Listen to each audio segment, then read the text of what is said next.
Hi there. My name is Christy, and as you'll soon find out, I have never met a stranger and pretty much consider everybody I meet a friend. So I'd really rather start with hello, friends. I am reaching out today and starting this whole thing because today is the day. In my head, I had a cute little backdrop that at some point in time would happen, and maybe had on some makeup and maybe looked put together. But I'm reaching out today because it can't wait. And why do something neat and organized when I'm talking about something that's not neat and organized?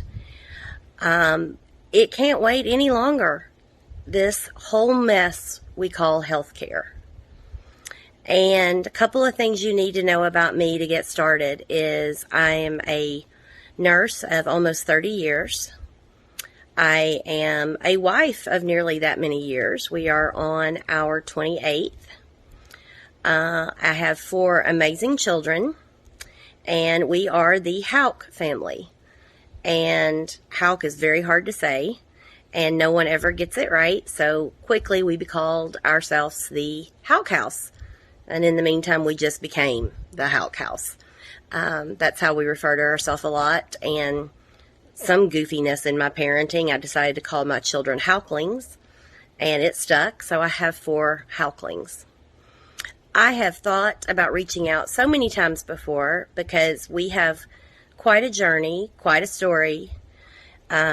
My husband at 47 years old was diagnosed with Parkinson's disease then, with dementia, and I thought our world was ending. And you know what? I've gotten a chance to think our world was ending many times since then. He's been through a lot. I don't want to go into all of that right now and today, but what you need to know is that they're uncertain of his diagnosis here 5 years later. I guess that's 4 years later. Okay, see, I can't even do math. 5 years later, that was in 2016. 5 years later, they're uncertain of his diagnosis. He spent almost an entire year in the hospital. We've been to great places. We've been to Johns Hopkins. We've been to Vanderbilt. We live right here in Knoxville, Tennessee, and have some pretty great providers. And I'm going to tell you that in the outpatient world, that for an illness that they don't have a grip on, they've tried to diagnose Steve with Lewy body dementia, PSP, MSA, MS, you name it, all the different kinds of neuro things, and we still don't really have a definitive diagnosis. For something that crazy, our outpatient providers have been good. They've been stable. They're our rock. But I mentioned Steve's had to be in the hospital, and I am blown away. I am absolutely blown away with how rotten healthcare is. I told you I'm a nurse, 30 years in the business, 30 years, and I had to type my children a text today to fill them in. And I tried to explain how I feel about healthcare, and embarrassed was the first word that came out. But the next thing I think of is, no, I'm not. It's not just embarrassed. I called healthcare an embarrassment to what those of us who went into this to try to help people. I called it an embarrassment to that effort, to that goal. And sure, it is that, but it's more than an embarrassment. It's a phony. It is a fraud. It's a big fat fake. And the fraud is that people come to a healthcare facility for help, and they get pseudo help. Now, don't get me wrong, we do a great job of keeping people alive. You need antibiotics, we can save your life. You need this treatment, you need surgery, done. We can save your life. They save lives. And what they do to the quality of life is unspeakable in some cases. So the place you go for help only has a certain kind of help. It's like a glorified Band-Aid. And what happens is there's a lot of pushing people around and scooting them through a system, moving things off one desk into another. We've gone through some of this, and I don't think I got outraged enough until this last hospitalization to say, no, people have got to speak out. We've got to speak out, and this is ridiculous. There's no care in healthcare. It's anything other than care. Do you know where we do a great job of taking care of people in this country? We take care of people well that are dying.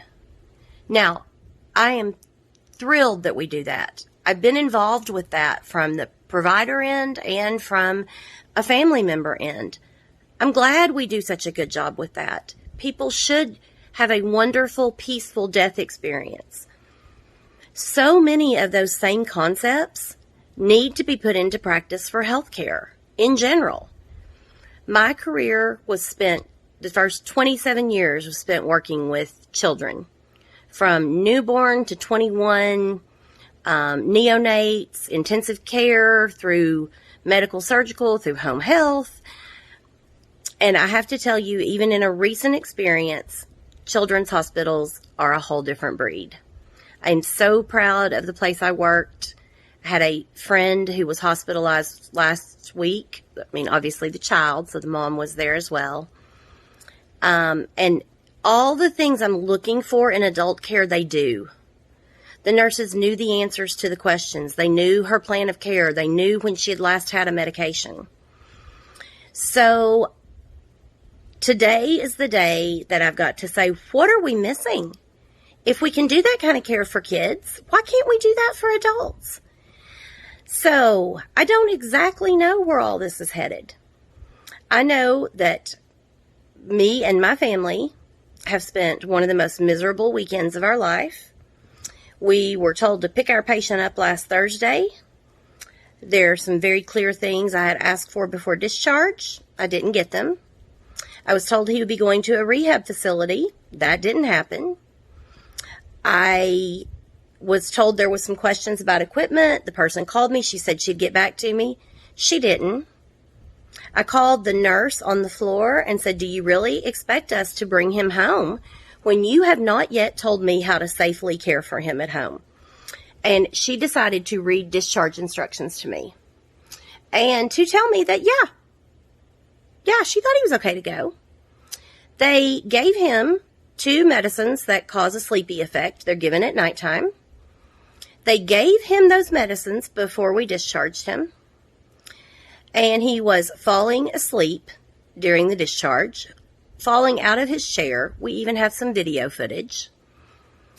They gave him those meds, which made him much more difficult to move. And then they let a person who actually went in with cognitive decline as one of his main symptoms sign his own discharge paper after having 2 sedating drugs and sent us home.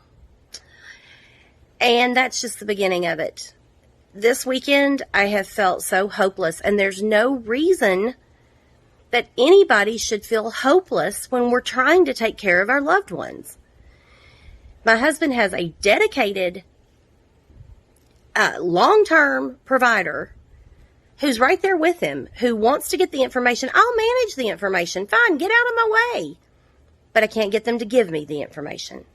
The amount of things I still don't know about this hospitalization are insane. So I'm going to share. This channel will be dedicated to talking about these healthcare things, and I'm going to share some knowledge that I have found out. I am going to let you see our struggle and how we get through this firsthand. I just don't know why I just don't include people with me. Instead of trying to tell the story after it happens, just join the journey with me and let's figure out where it goes. I've wanted to include people on all facets of this journey and, what life looks like in your late 40s trying to cope with an illness like this, what changes happen. It's big. It's big, it's broad, it's hard to comprehend. And then there's this mess we call healthcare. So I'm not waiting any longer. I'm just jumping right in.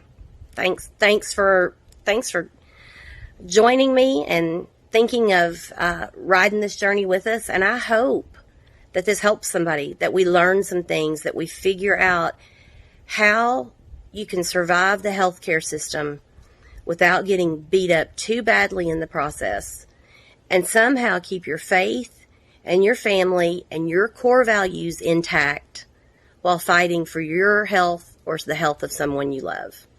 And on that topic, there's much more to come. Thank you.